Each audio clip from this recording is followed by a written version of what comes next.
Il y a de plus en plus de smartphones pliants sur le marché et il serait temps que Samsung se bouge. Est-ce que ce sera le cas pour les Galaxy Z Fold 6 et Z Flip 6? Eh bien, on vous dit tout ça dans cette vidéo. Petit disclaimer, cette vidéo est basée intégralement sur des rumeurs, il n'y a rien d'officiel de la part de Samsung, mais les sources qu'on va citer dans cette vidéo ont prouvé depuis des années leur fiabilité, donc on leur fait plutôt confiance. On va garder un tout petit peu de distance avec les infos qui seront dans cette vidéo.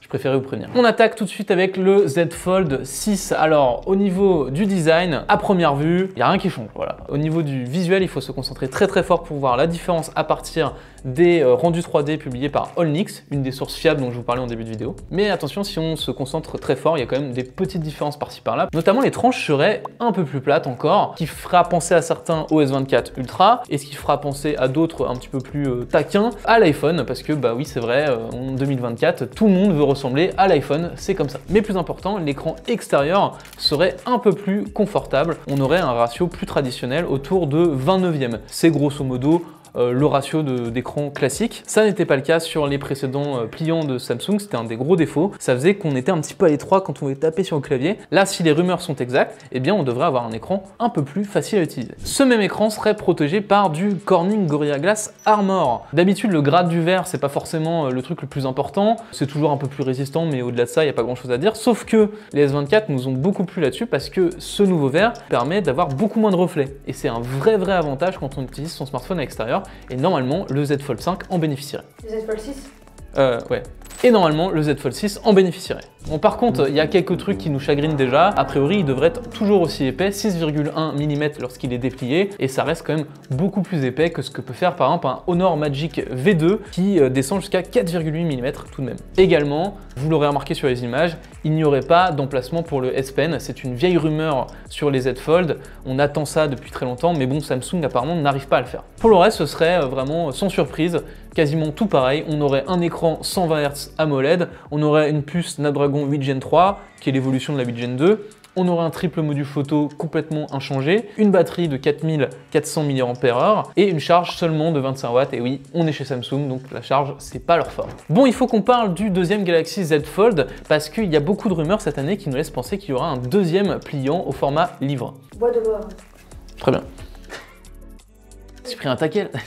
Ce qui apparaît à peu près clair, c'est que Samsung travaille là-dessus. En revanche, ce qui n'est pas encore très clair, c'est est-ce que ce sera un smartphone moins cher, donc peut-être un Galaxy Z Fold FE par exemple, comme on peut l'avoir chez les Galaxy S. Le Galaxy S23 FE, bah, c'est un S23 moins cher, ça pourrait être ça l'idée. Ou alors, un smartphone encore mieux équipé, peut-être avec des choses en plus, un S Pen intégré, j'en sais rien, là je délire complètement, qui s'appellerait Galaxy Z Fold Ultra. Là-dessus, les leakers, les gens qui travaillent sur ces rumeurs, ne sont pas du tout d'accord, mais il y a un peu ces deux thèses qui se détachent. Pour l'instant, nous, on n'est pas encore clair là-dessus, c'est encore très flou. Bon, ce qui est à peu près sûr, c'est que le Galaxy Z Fold 6, tel qu'on l'imagine, tel qu'on le voit dans les rumeurs dont je vous parlais juste avant, a priori il existe, il va sortir, voilà. Maintenant, le deuxième, eh ben, on est un peu dans le flou et on ne sait pas encore quel nom Samsung va choisir. Et les noms, c'est des choses qui peuvent être décidées vraiment même très tard. Donc peut-être que le Z Fold 6 dont je vous parlais avant, bah, ce sera peut-être lui le FE, parce qu'ils auront décidé de faire un Ultra beaucoup mieux équipé, et donc pour vraiment marquer la différence, bon bah voilà.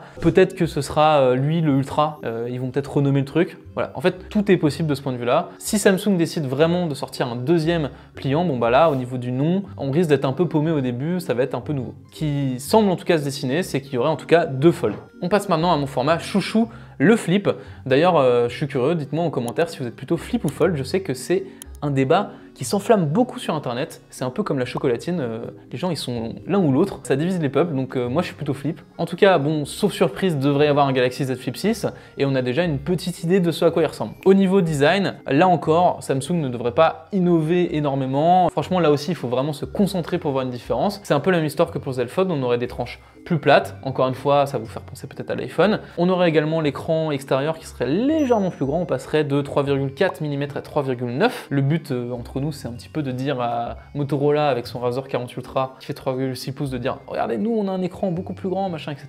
Bon, on est sur de la compétition entre les marques, quoi. Également, il serait un peu plus épais, il atteindrait 7,4 mm déplié. Un smartphone plus récent, plus épais que son prédécesseur, ça peut faire hurler, mais il y aurait une bonne raison. Lui aussi bénéficierait du Corning Gorilla Glass Armor, et comme on l'expliquait tout à l'heure, bon, c'est plutôt intéressant pour l'écran externe, ça permet d'avoir moins de reflets, donc bon, un mal pour un bien. Là où il n'y a pas un mal pour un bien et où on est vraiment un petit peu déçu, c'est que les dernières rumeurs nous laissent penser qu'on n'aurait pas une puce Snapdragon, on passerait sur une puce Exynos 2400. Bon, là-dessus, on connaît Samsung, ils aiment bien pousser leurs puces maison, hein, parce que les puces Exynos, c'est eux qui les fabriquent. Ça leur coûte un petit peu moins cher de les intégrer, et on comprend pourquoi ils le font.